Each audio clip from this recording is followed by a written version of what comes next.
nidhamu ya kufanikiwa, the discipline of success. Na nitakwambia mambo muhimu ya kuzingatia unapotaka kufanikiwa.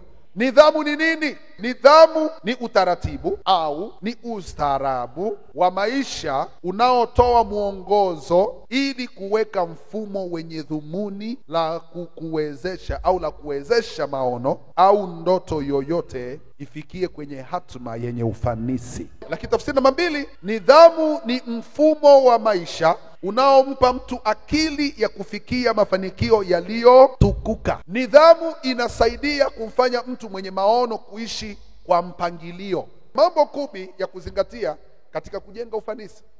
Mambo 10 ya kuzingatia katika kujenga ufanisi. Jambo la kwanza ni kumaanisha. Kwa lugha nyingine tunaita consistency. Kuwa consistent ni kuwa na mtazamo wenye kumaanisha kwa lengo la kufikia mahali unapotaka kufika. Kwa lugha nyingine ni kwamba unapoanza jambo lolote upaswi kufanya vitu kwa kubahatisha. Na ndio maana ni hatari sana unapokuwa na maono alafu maono yako yakategemea kuona wengine wanafanya nini. Mara nyingi wengine wanafanya nini iwe kama kuongeza ujuzi, lakini sio kama mahali pa kupatia nini ujuzi. Huwa tunajifunza kwa wengine kutaka kujua tu alifika pale namna gani, ili uongezee ujuzi kwenye ujuzi ulionao.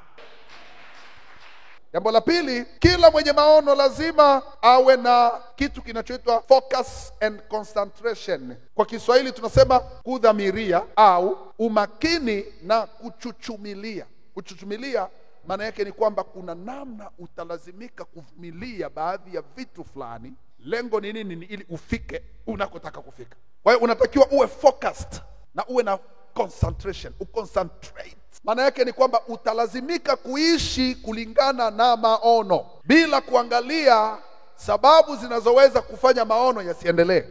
Kwa sababu wakati wa kuanza kuyafanya maono yawe kwenye utekelezaji, kuna uwezekano myumbo unaweza kutokea. Wakati mwingine kuna kupungukiwa kiuchumi. Uchumi unaweza ukayumba.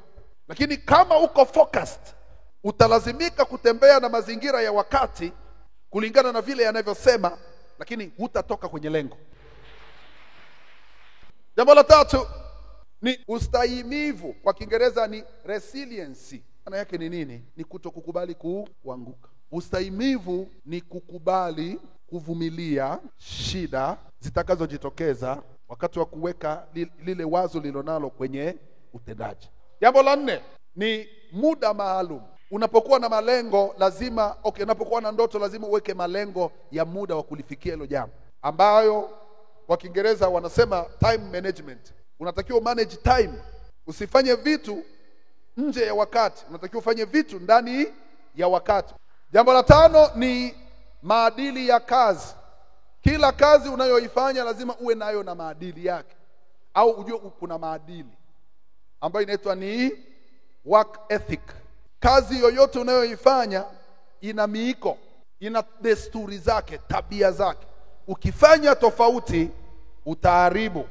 Always mtu aliyebeba kitu cha thamani, ukimwangalia utaiona thamani alionayo.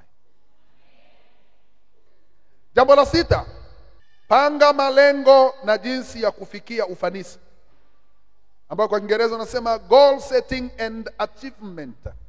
Panga malengo au jifunze kupanga malengo yanayoweza kutekelezeka, kwa lugha nyingine, na jinsi ya kufikia ufanisi wake. Tafsiri yake ni hiyo, panga malengo yanayotekelezeka. Jambo la 7, jiwekee kanuni au miongozo binafsi. Weka kanuni na miongozo binafsi ambao ni self regulations. Upaswi kuwa mtu wa kwenda kila mahali.